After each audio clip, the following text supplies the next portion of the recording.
Vamos a volver a la cuestión precios, a la cuestión economía. Grabamos hace un rato por Zoom una nota con Hércole Felipa, un referente del sector empresario lácteo. Él es dueño, uno de los propietarios de Manfrey, una empresa láctea muy importante, y además es vicepresidente de la Unión Industrial de Córdoba. Hablamos un poco de todo, de precios, si se pueden retrotraer o no, si hay especulación en el mercado y si preocupa la cuestión energética, ¿no? Bueno, vemos lo que nos decía Hércole Felipa. Bueno, hay mucho movimiento con el tema precios, con el tema, además, abastecimiento de gas. Primero tratemos el tema de los precios, de la inflación. ¿Hay posibilidades, como ha anunciado el gobierno y como se ha acordado con algunas empresas, de retrotraer precios en este contexto internacional y en este contexto internacional también de alta inflación? Bueno, a ver, si bien es cierto que estamos en un contexto global muy complejo, en donde las causas que generan inflación son diversas, la mayoría son internas, pero también hay causas externas, y yo creo que acá lo que nos estamos viendo son precisamente las verdaderas causas que generan la inflación, que tienen que ver mucho más con la macroeconomía que con los precios. Los precios, en definitiva, son una consecuencia de este fenómeno macroeconómico, ¿no? Y no una causa. Entonces, obviamente lo que se está planteando desde el gobierno, y nosotros de alguna manera venimos acompañando en ese sentido, porque la verdad que entendemos que en un contexto como esto hay que acompañar, pero si no se ataca el problema de fondo, es insostenible. Este tipo de acuerdos funcionan de manera totalmente coyuntural. No se puede pretender congelar o retrotraer precios de los productos cuando los costos aumentan todos los días. Sabemos que cuando se toca el combustible prácticamente tiene una incidencia en todo. A eso tenemos que sumarle el enorme nivel de emisión monetaria, el aumento de los precios internacionales. Entonces hay diversas cuestiones que hacen que sea muy difícil de poder sostener en el tiempo, abordar solamente el comportamiento de los precios cuando no se tiene en cuenta también cómo se comportan los costos.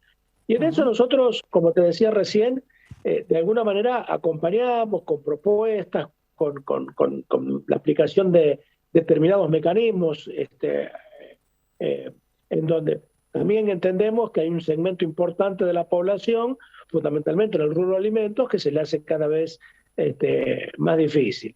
Pero, insisto, si no se abordan aquellas cuestiones que son las verdaderas causas, lo otro no es suficiente. El gobierno habla, o por lo menos esa es la explicación que da públicamente, de conductas especulativas, de aumentos que superan a lo que debería ser. ¿Cómo ve esa postura que tiene el gobierno enfocada casi en malas intenciones de parte de la industria? A ver, seguramente que en estos procesos inflacionarios siempre hay una cuota de especulación. En esto, lamentablemente, es así. Y seguramente que, a ver, y eso lo tenés desde el pequeño industrial que necesita reponer sus insumos, la gran industria o el pequeño almacén. En realidad, eso tiene que ver con el contexto, porque digo, eh, todo el mundo trata de cubrirse. Por ahí el eslabón del hilo se corta por los más finos, que es el consumidor, y no tiene cómo defenderse. Ahora, yo vuelvo a insistir.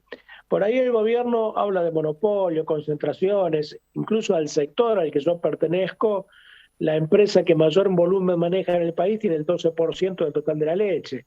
Con lo cual, hablar de monopolio, oligopolio es una locura total.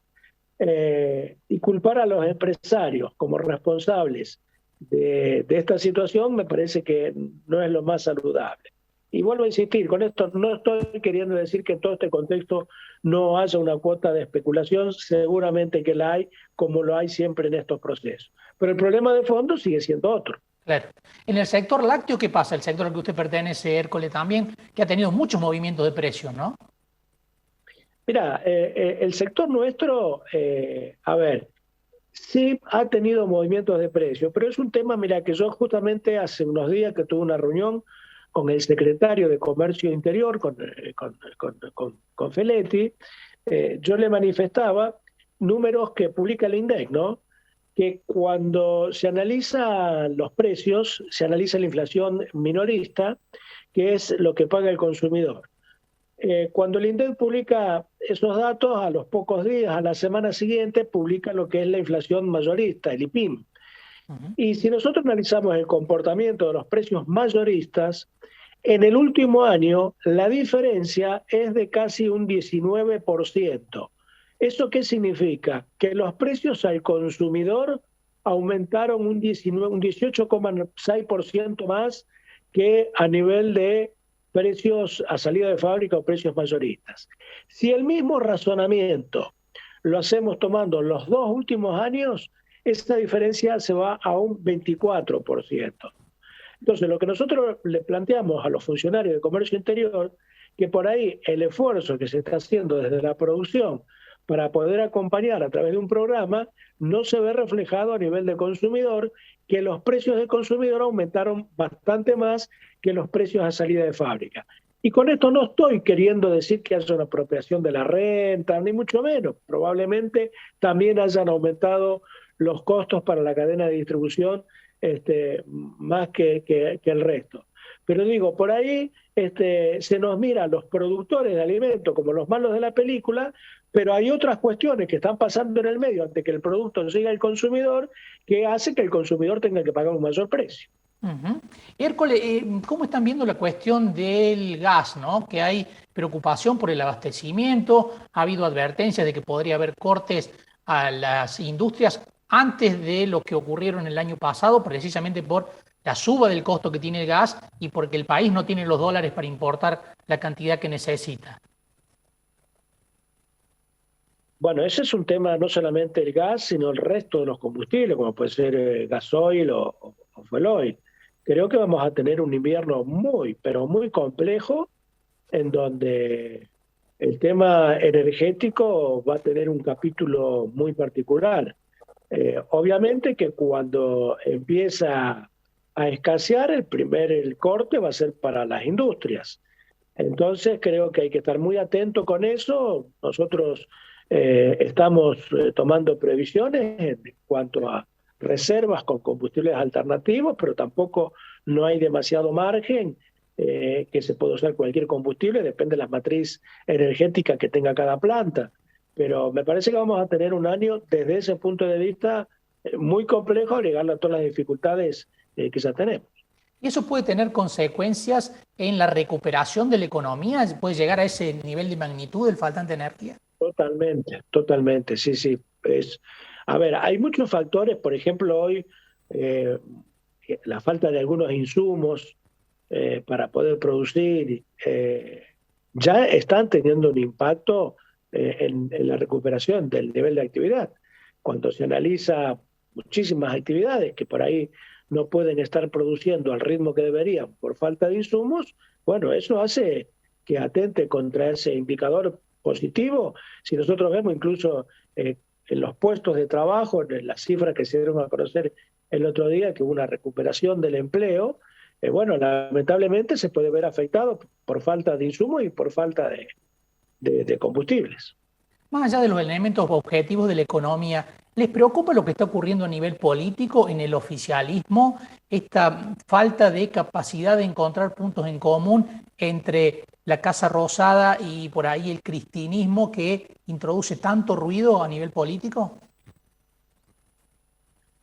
Sí, a ver, yo diría, y más allá de este análisis puntual que vos estás haciendo de una situación interna de la coalición gobernante, yo diría que los problemas de nuestro país ya dejan de ser económicos para convertirse en problemas políticos. Vamos a imaginarnos que trajéramos el mejor equipo económico del mundo y lo pusiéramos en la Argentina y va a fracasar. Si nosotros analizamos a lo largo de la historia los momentos en donde hubo estabilidad política, estabilidad económica, sin inflación y demás, fueron momentos de liderazgos políticos muy fuertes. Hablemos de la convertibilidad, del Plan Austral, de la presidencia del presidente Néstor Kirchner y demás. Había liderazgos políticos muy fuertes. Entonces, indudablemente que, digo, más allá de la cuestión esta interna del gobierno, pero digo, para poder encarar las reformas de fondo que necesita nuestro país, hacen falta acuerdos, consensos políticos que hoy los veo muy lejanos. Y me parece que, yo insisto en esa necesidad, porque me parece que son la causa principal donde Argentina no puede encontrar su rumbo. Digo, si no acordamos 4, 5, 6 aspectos básicos, nos ponemos de acuerdo y más allá de que del signo político que nos gobierne, que esas cuestiones queden fuera de toda discusión, que es lo que hicieron países que han logrado resolver estas cuestiones hace mucho tiempo.